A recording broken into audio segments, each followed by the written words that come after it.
the Sheikh's time that I was alive when I was a student over there. His grave is also right. close to the masjid. That's good. Okay. All right, inshallah, we're going to begin. أعوذ بالله من الشيطان الرجيم. بسم الله الرحمن الرحيم. الصلاة والسلام على رسول الله وعلى آله وصحبه أجمعين. اللهم ينفعنا بما علمتنا وعلمنا ما ينفعنا وزد علما يا كريم يا رب العالمين. اللهم نسألك علما نافعا ورزقا واسعا وشفاء لكل داء آمين رب العالمين. السلام عليكم ورحمة الله وبركاته. Those here, those are online. Inshallah, you can hear me and see the slides. We can continue with our ninth session here on the story of Bani Isra'il, their promised loss, losing their promise of the Holy Land, and we're going to continue where we left off from last week. So last week, this is a review. We went over Bani Isa alayhi salam, or Jesus peace be upon him, how he dealt with Bani Isra'il, what he did with them, how he preached to them, things that they were doing that were unacceptable in his view, why Bani Israel did not accept him. So we went over that, how they had their own description of a Messiah and who they were looking for, and according to them, he didn't fit that description. How they plotted to kill him with the Roman Empire. Pontius Pilate, the governor at the Romans at that time of Judea of the lands of Jerusalem. The description of the Messiah or the Mashiach of Bani Israel. We went over there how he is supposed to be depicted according to the Jews currently, and what he's supposed to be doing. So we mentioned that Jesus peace be upon him doesn't really fit that description. He wasn't supposed to be born miraculously. He wasn't supposed to be doing these miracles. So he wasn't supposed to be crucified or killed according to them. So that's why, amongst other things, they did not accept him. Then we talked about in 66 CE, that's after Jesus peace be upon him passed away, about 30 years after he passed away, there was a Jewish revolt against the Roman rule. They were putting their idols in the temple and doing much other things that were unacceptable to at least the practicing Jews at that time. And so there was a revolt that was made. And then around 70 CE is where we left off last week, where after a 4-year siege of the city itself, the Romans were able to conquer the city of Jerusalem. So we kind of did a little map here of that whole area as a province of Judea of the Roman Empire. That's what they will call Judea. And so it's kind of those who've been following this class, kind of like the northern and southern kingdoms of former kingdoms of the Jews. And so this is the area that they were kind of ruling. This is the area where the Roman Empire came in because they were kind of mad of their taxation that was the Romans were putting on the province for the Jews to pay. Also, that the governor that was a Roman governor during that time was seizing money from the temple and imprisoning some of their leaders. So they obviously had a revolt. They didn't like the Roman rule at all. The Jews, they actually put up a fight against one of the Roman armies or legions, they call them, and were able to defeat them and actually massacre them before they're coming into Jerusalem itself. And then 70 CE, there is a leader called Titus. He was one of the military generals of the Roman Empire that came in from Syria, to come and fight this uprising of the Jewish uprising in the city of Jerusalem. Titus later on becomes the emperor a couple of years later on. His father was the current emperor when he was there. Okay, and it had a 7-month siege. They said they destroyed the city. They conquered it very well. It took a lot of while. They defeated killed a lot of the Romans, or killed a lot of the Jews, in the city itself. Current day in occupied Palestine, there is a model of the city of Jerusalem that they made. So they have, of course, as we talked about, the palace or the second temple of Suleiman alayhi salam, or the second temple of the Jews that they built here. And the city, if you see here, the city walls that they have around there. So it said that the city, obviously, if you watch those old movies, all have like a big city wall where they close up and they're defending other armies that they come in, they try to attack that wall. And so those multiple walls that were around the city that they put there to protect them from getting to the temple itself and the surrounding neighborhoods around there. And so Titus, with his army, was able to break through multiple of the walls finally after 7 months, and finally get to the palace here and destroy it and pretty much put the whole city on fire. That's mentioned there. And of course, a lot of people were killed from there. So this was called, this battle that happened here, let me get back, there we go, was called the First Jewish-Roman War. The temple and most of the city was destroyed in it. It's mentioned at the westernmost wall. We mentioned this last week, which would be, I don't know which one, the western part of the wall here was left open. It actually mentioned that the Arabs that were fighting along the Romans left that wall open for them, and it was for them to, as it still is there today. Which, I don't know, I wasn't following much of it, but before that, like how much before was it that Pompey went into the temple? Oh, that is later on. Later? Yeah, I think it was later on. I don't think we've got to that yet. Okay. Pompey, I'm trying to remember that now. He was the general from the Romans. Yeah. I wonder if that's. I wonder if actually we did go over that now. I don't know if that was before Isa, Jesus peace be upon him, was born. So it's ringing a bell, but I don't. Yeah, I need to look that up. Yeah. This defeat left most of the Jewish community without political or religious leadership, so they killed a lot of leaders, a lot of the political and religious leaders there. The Jews were taken out into Rome, so they were exiled out. They're pretty much taken to slavery, most of them, out there and spread out there, which is very significant because this starts the diaspora of the Jewish people within the European lands, getting dispersed out and spread out, which is significant. You guys remember back, let's have to go back multiple classes, when we talked about the northern kingdom of Israel and then the southern kingdom of Judah. And the northern kingdom of Israel is where the 10 tribes out of the 12 were remaining. And the Assyrians defeated them and spread them out through Assyria and the Syrian Empire. And so they all got lost as they got intermarried and they got spread out. And there was only 2 tribes left, the tribe of Benjamin, and then the tribe of Judah, where Yusuf alayhi salam is from, were in the southern. So these are the only 2 tribes left. But now the Jews, after the Romans defeated them, they took them and spread them all through the land. So, which is an indication for you that it's going to be very hard for me to find out where is Bani Isra'il anymore now. Because after this defeat, they are spread all through different areas, from Egypt, from Syria to Rome itself, from multiple other areas. So it's hard to find that they're not one main community anymore, which is very significant to understand. This was the beginning of the spread of Bani Isra'il in Europe. Some reports made that 1/3 of the population was just vanished because either they were killed or they were spread out. There was no documentation where they went, intermarried with people, all over the place, right? Where's their identity?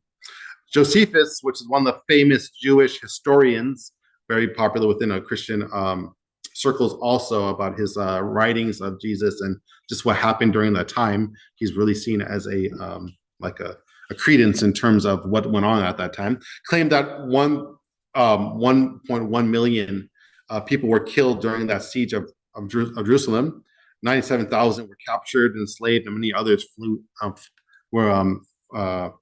fled into different parts of the Mediterranean area and Europe itself. So that's a large number. I mean, how does he count exactly how many people? Of course, he must be estimating, but we'll take it with a grain of salt nonetheless. That's a really big defeat of them. There's a depiction of the destruction of the Second Temple. Here you can see that wall that I kind of mentioned before. Remember, it's called a Temple Mount because it's on a mount. And so it's kind of high up, and you can see the valley areas, which you can still see today when you go there, how it's burning from the sides, and the Roman army is coming through and defeating them. There. So this is the destruction of the Second Temple, which we are currently in right now. There's no temple that has been rebuilt after this one. Obviously, we all know the history that's going on right now. They're trying to build this third temple. They believe that will be one of the signs of the Messiah to come back and rule. Either he's supposed to build it or they're going to set it up for him to come in. From what I understand, that he's supposed to be part of that building of it. But this from here on, from 70 now to where we're in right now, 2024, they have never had another temple ever in that land, right? So they have a big drought. You're talking about a drought of, 2000 and, say, 2100 years of no Messiah coming to them, which is either a great sign that either you're not blessed or something's wrong going on, or, that's something you could think about. but that's a big drought for them to not have their Messiah come back or any prophets or have their temple. If you go to current day Rome, there is the Ark of Titus. When he defeated, it was made for him, that it was built in 81 CE after he defeated the Jews in Jerusalem as an honor for what he did. This is a point of history. And you can kind of see this picture here that's on one of the angles in one of the areas of the ark, that you can see them taking the menorah, the thing that holds the candles, one of their symbols, and other treasures of the temple out of that temple and bring it into Rome, where they used it obviously for their wealth and so forth. So this structure is really close to the Colosseum, if you've ever been to, not the Colosseum in downtown LA, but if you've ever been to Rome, the Colosseum, where it's mentioned that Titus actually built. And they said they mentioned that they put some of the Jews into these the gladiator type scenarios where they fought for people's entertainment, and they had this thing. They're the ones that started this whole thing about circuses, where they do juggle and they do different things and entertainment for people. The Roman Empire itself is wild. If you ever study the Roman Empire, they are just you understand why they were destroyed. They were just people that did all type of things. SubhanAllah, really didn't care too much about morality or anything else, right? So anyhow, I want to put this up because this gives us a synopsis or a summary of how the Jewish people were destroyed, at least their temples and their kingdoms. So we started off with the northern kingdom. After Dawood alayhi salam and Sulaiman alayhi salam passed away, the kingdom was broken up into a north and south, if you remember that. And so the north was defeated in 722 by the Sargon II, which is one of the kings of the Syrian Empire. And so there goes 10 of the 12 tribes of the Jews are gone because of that defeat in the north. Then we have the Babylonians from Nebuchadnezzar, right? That comes in. Nebuchadnezzar II comes in and destroys the southern empire, the kingdom of Judah. And so there's 2 tribes that are there that are exiled into Babylon, and they stay in exile for a good amount of time, and then they end up coming back, and that's how they built the second temple, by the gift of Cyrus, the Persian king. Okay, so he defeats that in 786. Next thing about the second temple falls in 770 CE, right? Titus, what we just went over. So you're seeing the destruction of the Jewish kingdoms throughout time. Who were the individuals that destroyed them, and how I mentioned after the second temple, there's nothing that was ever built again after that. That's where their current state is. They've been in exile ever since, and of course they started back their own country illegally, we all know, in 1948. Was it Nero that destroyed the thing? Nero was a king during the time, so between 66 to 70. He died, I think, in 68. And then Titus's father took over. His name starts with a V, which I can't pronounce. And then Titus was just a military general, and then he took over when his dad died. So they attribute the destruction to Titus? Titus, yeah, well, he's the one the military leader actually defeated, even though there was a different emperor, which was his father at that time there. Yeah, so they built that for him afterwards. Yeah. There was also other Jewish Roman wars that happened after this. So there's small little kind of groups that kind of just try to do some uprising against the Roman empires. You could obviously, it's like a great powerhouse. It's gonna be very hard if you're already dispersed through the land and you're not together as one community. But in 117 Common Era, talking about almost 80, 90 years after the death of Jesus, peace be upon him, you have the Keto Wars. Keto Wars is named after the leader that was part of the Roman Empire that killed the Jews, that defeated the uprising of the Jews. And that was in Egypt, it was also in Syria, and some in Jerusalem itself, and defeated them in that time also. So that was one of the part of the Jewish Roman wars. In 136, there was a Simon Bar Kochba. I'm trying to, my Hebrew's not too good. Led a rebellion against the Roman Empire again. So he's actually a very famous figure in Jewish history because he actually was able to defeat the little Romans for a while and actually have a short-lived state in Jerusalem for a while and made a own temple until, of course, the Romans came down and then squashed it out and killed them off. And they killed them off very hard. They came out with this new ruling where they said, you know what, no Jews could enter Jerusalem again. So that went on for 200 years. Okay, until this Aurelian Southern Roman Empire leader came 200 years later on and said they're allowed to come back in Jerusalem. So for 200 years, they were banned from entering Jerusalem itself. He also built another temple on top of where the temple was and called it a Roman temple that had pagan worship in there and other things, if you will. He banned the practice of Judaism, so any type of symbolism of the Jews was also broken, defeated, or you're in prison or killed if you did something like that, if you will. During that time, also, he renamed that whole area. So just try to scratch the name of Judea anywhere from there. And so he called it the Syrian Palestina area. So there's a place called Galilee. Those from the, know that Jesus, peace upon him, from Galilee also.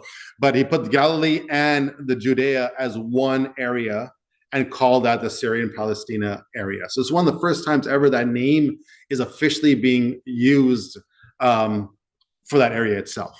Okay, even though they still call it the province of Judea, he's changing that, he's scrapping that. And so he's using this name here for that area there.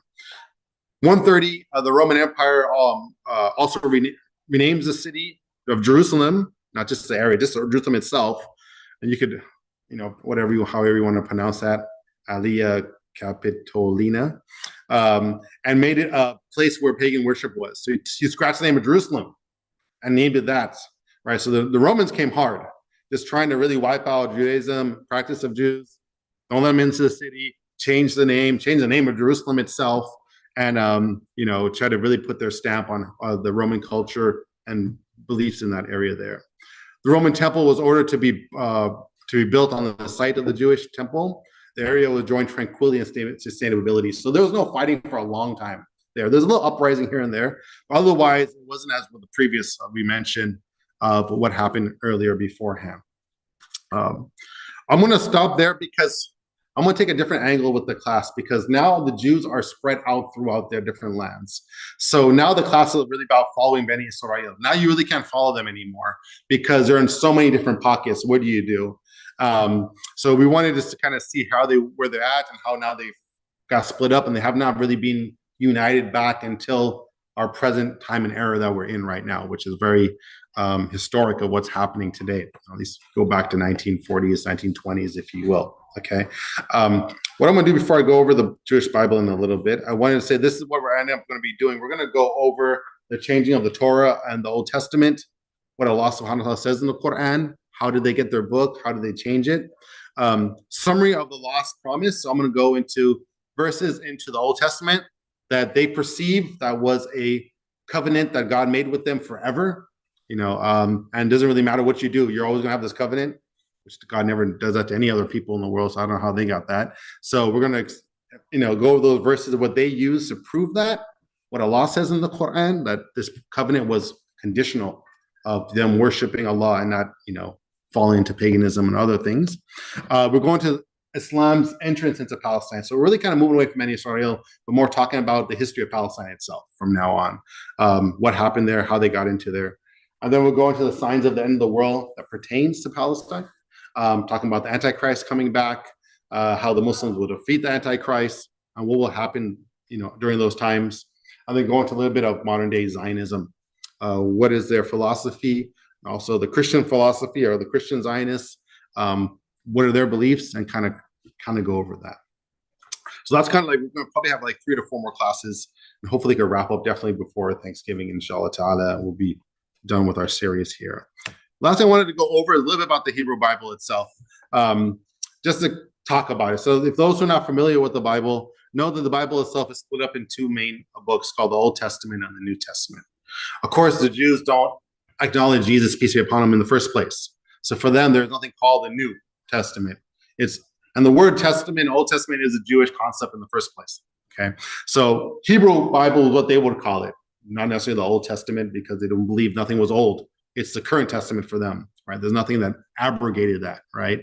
Because they don't acknowledge the New Testament, the Gospels of Jesus, and of course they don't acknowledge the Quran, obviously. So they're still stuck with their books there. The Old Testament is, according to them, or the Hebrew Bible, according to them, are comprised of 24 books. 5 books of the Torah, which they believe that is what Musa alayhi salam got, okay, and got from the mountain, the tablets and so forth. Obviously, those weren't physical books; they were physical tablets that he got. However you want to kind of depict them, if you will. That's all he had. Okay, and how were they kept alive? We know that they were broken into pieces, and he threw it down when he saw the people worshiping the golden calf. So, how were they, kept and preserved is another question. Do they also have that same story? Sorry? Or do they have the same story where? Yeah, they do have that same story. They throw down and be angry. Yeah, definitely. So yeah, we could probably bring up some of that too. Maybe we did in the previous classes, but yeah. So we have that. And then also the books of the Nevi'im, sounds like Nabi'in, right? It's very similar of the Arabic word prophets. So 8 books of the prophets, obviously about prophets writing about what they went through. And then Kitubin, comes from like kutubun, right? In Arabic, it means books. They have something called the writings. That consists of 11 books that they have. And what are those books? What do they contain? We're going to try to dissect that and kind of go over that in a bit, and move that over. Hopefully by next week, inshallah ta'ala, we're going to cover some of those material. Okay. So how is it preserved? How do they have any different copies of it? When did they write it? Those are some things that I didn't finish that material today. Inshallah ta'ala, next week I'm going to try to go over that and present that to all of you, and then kind of cover some of these things in terms of the summary of the lost promise and then Islam's entrance into the Palestine area, starting off with Umar radiallahu anhu, and then of course Salahuddin and so forth after that, inshallah ta'ala. That is all the material I have to. This will be a short class, unfortunately, that I had prepared for you guys. I don't know if anyone had any questions from the previous stuff that I went over, or anything that they would want to have answered before we finish our class. You want to say anything? I wrote down is actually going to be answered next week. All about the books, the writings itself? The second temple, the rebuilding of the second temple, okay. And the world prophecy, stuff like that. Okay. Oh, the rebuilding of for them would be the third temple. Oh, the third yeah, because the second one was defeated here. Isn't that what's going on right now with Israel invading, trying to get the greater Israel going? Yes, The Kaaba and stuff like that, and then build the second temple or the third temple? I don't think they necessarily care too much about the Kaaba itself, but definitely the Masjid Aqsa and the Dome of the Rock area, where they believe that is where the original temple of Sulaiman alayhi salam, Solomon, and where they had this temple at also. So one of their things that would trigger the Messiah to come back is the rebuilding of the third, or at least the starting and preparing of it. So when their Messiah comes, he could kind of finish it off, if you will. So it's kind of that's what's going on. So that'll be the third building of it. Which is always a question you could ask them. Why did you guys lose it twice already? Right. So that's another thing they can ask them. Right. So, but anyhow, they'll have a lot to say about that. Yeah. Was there anything that led them to be invited back after 200 years? After 200. So they were prevented from Judaism. Yeah. There must have been some change that would force them to. I think it was just the heart of that empire at the time. I can look into that. His name was Aurelian. He decided, I'm going to let them back. Whether that he got paid money or something happened, that's a good question. Other than I just knew that he was the one that opened the door back to them. That's a good question. I would like to look that up. Yeah. The people that came back there, they weren't actually from the land there. They were from like Eastern Europe, called Anastasia. Oh, yeah. Yeah. Well, you mean you talking about current day? Yeah, current. Yeah. Right? I mean, I don't. Yeah. That's what we'll be going over that also. The term is, and I'm forgetting it in my mind now. Ashkenazi, Jews. Yes. So a lot of them have Polish and whether Russian or different type of backgrounds, and not necessarily because the promise, if they want to go back to him, is for Bani Isra'il, the descendants of Jacob, peace be upon him. So if you don't have that, then you're not. You can build whatever you build, and nothing's going to happen, right? So that's another point to that. I think you brought that up. It's illegal for Jews to have, or at least Israelis have DNA testing, because it will reveal other things that they probably would be scared of. Just a quick question. That's okay. So just a quick question is I just realized something. I'm sure you've heard this, that in order to become Jewish, you have to have Jewish blood. But here's the funny thing. they're European, so how did they convert? Yeah. So that's where they got spread into Europe. I mean, obviously we saw that clearly Yeah. here. Yeah. So either they. They were converts. Sorry. Yeah. That's true. So Yeah. it's like that's why I'm like, they just broke their own law. Yeah. So we'll go over the Ashkenazi Jews and what they are. I mean, obviously, bring that to the term up to them. They really shut you down. They don't like you talking about stuff like that. But we'll definitely bring that up and how that, where they came from, what's their lineage, who converted amongst them to get to their state, right? Even their language is different. It's not Hebrew, pre-Hebrew, Yiddish, yeah, right. So you can see that even in the language itself is changed. And a lot of them actually changed their last name to be more Hebrewish. Even Netanyahu is not really his last name too. So yeah, you have a lot of that type of things also. Yeah, good stuff. If there's anything else, sorry for the short class. There's a lot of preparing. I was trying to get more about the scripture itself. There's a lot to read into it, especially if you're first time kind of getting into it. And there's not much written on it because they don't have much history. So really to find out where these books came from and who the first one to write it down, you could see it. And the one thing I found is that the majority of the opinion of the scholars is that there is no consensus of when these books were written.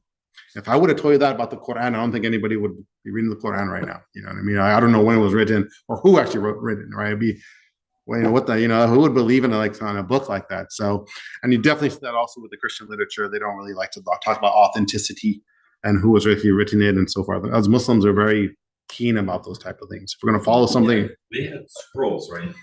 and they didn't have it memorized. So when the temple was pillaged, the scrolls were destroyed. Exactly. So we mentioned that they didn't like to write on the back of paper. So you had to be one straight roll, like scroll, and then you have to roll it back up again. So we talked about this individual called Ezra that came back from Babylonia or after the exile. And he's the one that started writing things back. Now, when we talk about that, we're talking about, something around, 200, 300 BC. That he's finally writing things that Musa alayhi salam got for in the year 1450. So we're talking about 700 years later on. Now this is actually being written down in a formal set. So, that you could see the problem, and also the language is changing, right? So they're not speaking Hebrew anymore. They're speaking Aramaic, or they're speaking the Babylonian language because they lost that Hebrew. So it's a lot of things to bring up there. That's a good point there. Yeah. طيب إن شاء الله تعالى at the end we'll make dua. We ask Allah يا الرحمن الرحيم السلام ومنك السلام تباركت يا ذو الجلال والإكرام اللهم صل وسلم على نبينا محمد صلى الله عليه وسلم يا الرحمن الرحيم غفور. We ask you to forgive us for our wrongdoings. Allah subhanahu wa ta'ala, we ask you to enter us in your Jannah. Allah subhanahu wa ta'ala, we ask you to follow the teachings of the Prophet Muhammad sallallahu alaihi wasallam. Allah, put this class for us in the time we're spending on our scale of good deeds on Yawm al-Qiyamah. Allah subhanahu wa ta'ala, we ask you to free the lands of Palestine, Lebanon, wherever the Muslims are being hurt and invaded, to free their lands and destroy their enemies. Ya Kareem Ya Rabbil Alameen. Protect their life, protect their children, protect their women. Ya Kareem Ya Rabbil Alameen. Subhana Rabbika Rabbil Izzati Amma Yasifun. Wa Salamun Mursaleen. May Allah bless all of you. There's also a bazaar a little bit outside. Enjoy that also. And then next Sunday we'll continue with this with the series itself. I think Dr. Stiggy has a class today.